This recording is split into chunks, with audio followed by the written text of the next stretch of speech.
Hey guys, Tonic here. I'm on the private test server today and I want to see just how long it will actually take you to get a god roll while using the brand new legendary crafting system. Let's check it out.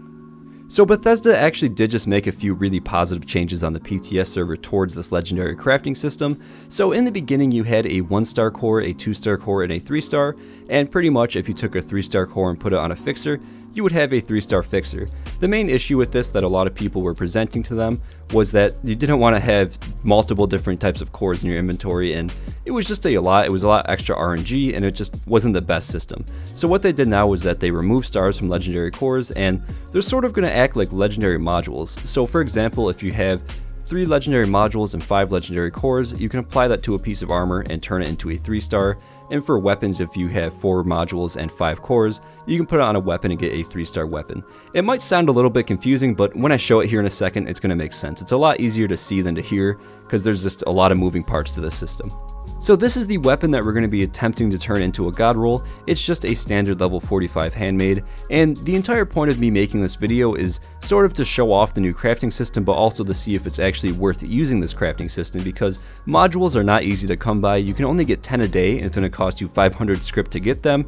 So the cost of materials is extremely high, but as I go on the bench here, you can kind of see the amount of materials it's going to take. So for a 1-star, it's going to cost 1 core and 2 modules. For a 2-star weapon, it is going to cost you 3 and 3, and for a 3-star, it's going to cost you 5 and 4. So again, it's very substantial in materials, but we're going to see if it's actually worth it. Let's get started. So a Junkie's Handmade. Oh, I like the new animation there. That wasn't there before. So this is not really a good god roll. Troubleshooters. Not a bad Vampire's Handmade. Zealot's Handmade, nope. Junkie's Handmade. Oh, this actually is pretty good besides that bashing damage increase, but still not a bad roll. Mutant's Handmade. Not terrible. A 2-shot, not the best. Nocturnal. Vampires. I'm actually getting pretty decent rolls. Okay, a quad handmade right here. This is not really a god roll, however, this is an extremely good roll. It's the quad with a 25% faster fire rate and the 90% reduced weight. This is actually a very, very good roll, but I'm still looking for something better. I want just an absolute god roll, so let's keep going. A medics. Ooh, look at this one. Replenish AP with each kill. That's one of the new side effects there, and that's a pretty nice effect. I actually would not mind that on my fixer. So another 2-shot. A vampires. That's actually a pretty good VATS Vampire Handmade there. So a Juggernaut's Handmade. We did actually recently test one of these in a video. Pretty cool effect.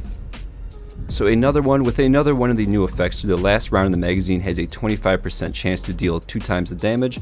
I don't really see this effect being very useful unless it's a sniper type weapon, like a really big hunting rifle or something like that, because on an automatic weapon, a 25% chance for double damage, it doesn't necessarily seem worth it, especially with like a heavy weapon build. But keeping going, assassins, nope, nope. Our first bloodied, I believe, and it's not a god roll. So a berserkers, hunter's handmade, medic's handmade. Ooh, so I actually really wanted to test this weapon, and I was kind of hoping that I would get this. So this is going to have its own video, because this is a very, very interesting effect. So now we are going to switch over to another handmade that I had, just in case I did get that roll, and I'm pretty stoked actually. I've been trying to get that for a very long time. A lot of people have been trying to get that effect for a very long time. So now I have that weapon to test. I'm actually pretty stoked for that. So continuing onward here, we're going to start off with the fresh handmade. Another berserkers. An anti-armor. Ooh. So this is a very good anti-armor handmade, but still not a god roll. A Zealot's Handmade, Exterminators, Mutant Slayers, Hunters. A 2-shot, pretty decent 2-shot, but by no means is that a god roll. Juggernaut's Handmade, decent. Nocturnal.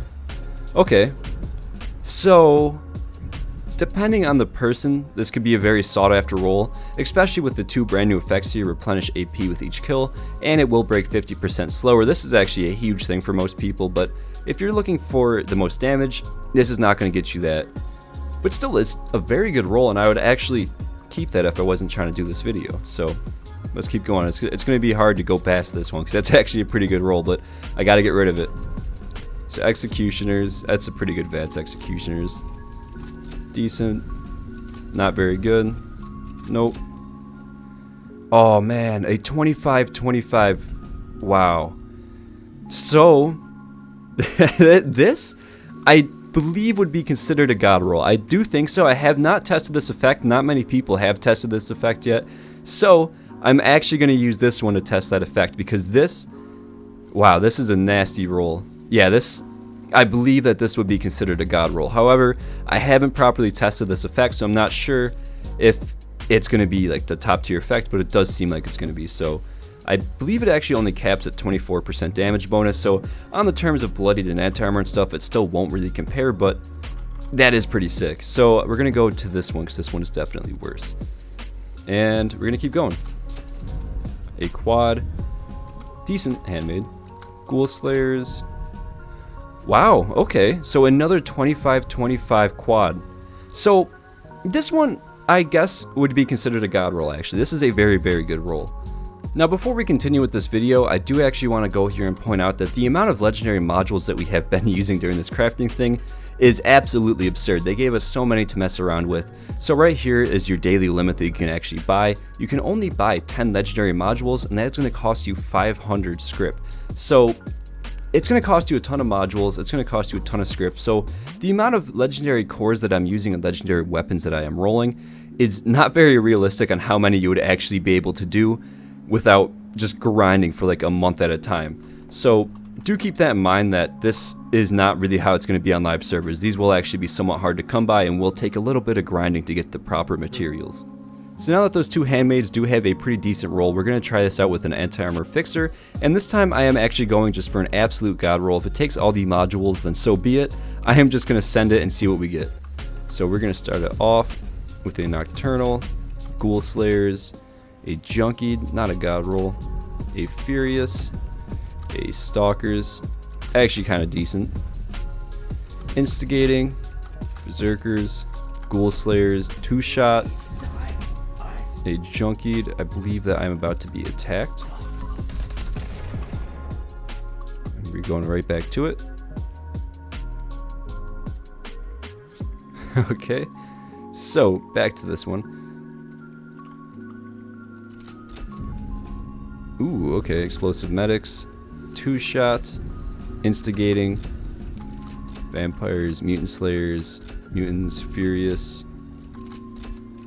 So it's just gonna take you a very, very long time. This is actually a decent anti-armor roll, but by no means is that a god roll. Furious, anti-armor, 25% faster fire rate anti-armor with a chance to generate a stealth field. I'm not exactly sure how well that stealth field effect is going to work and if this could be considered a god roll, but this is an extremely good roll. A Junkie, 25 faster fire rate, Instigating, Executioners, Medics, another Junkie, Juggernauts, Hunters. Okay, bloodied, but not that good. A decent one here as well. Keeping it going though. We are already blowing through so many modules. Oh, okay, so the Juggernaut's effect is actually very decent in exploding, and then the 25% less Vatch action points cost. So it is probably one of the best rolls that you can actually get for this effect. However, in the terms of damage, it is still not on the same level of a Junkied or a Bloodied, so it's not a god roll. So we have to keep going there. And that does hurt, because that was actually a pretty good roll. So we are running very low here. So over 200 cores and still nothing really substantial.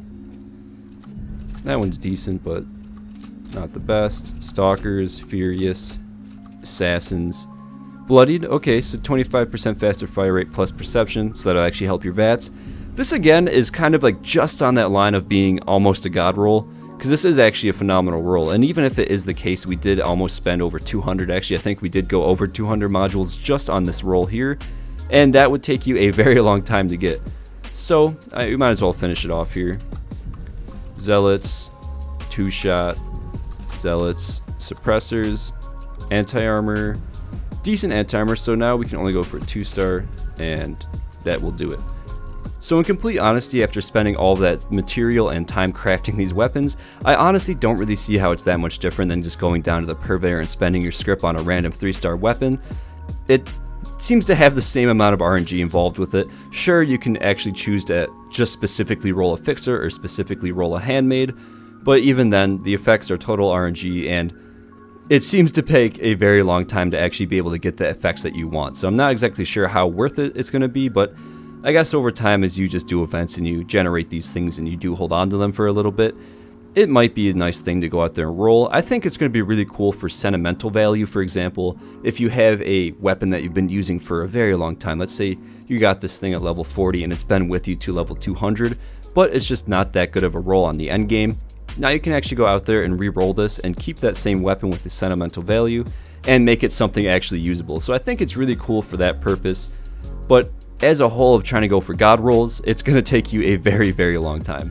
But that is pretty much going to do it for this video, so I do want to give a massive thank you to everybody who stopped by and watched, and as always, a massive thank you to all the channel members: Chad of Fallout 76 Podcast, Timothy James, Asdeath93, Heather Henderson, Yosevated, Patrick Ruda, 23 Icefire, Jay Smith, Argent Deer, Bowser Double Fraying, Ice Cream Manny, Chris Decker, Robert Kennard, Theodore, Captain Awesome, Digital Aardvark, Lone Samurai OG, Diathan Gaming, Christy Mellon Schwitz. You guys are amazing, I love you guys, and have a good weekend.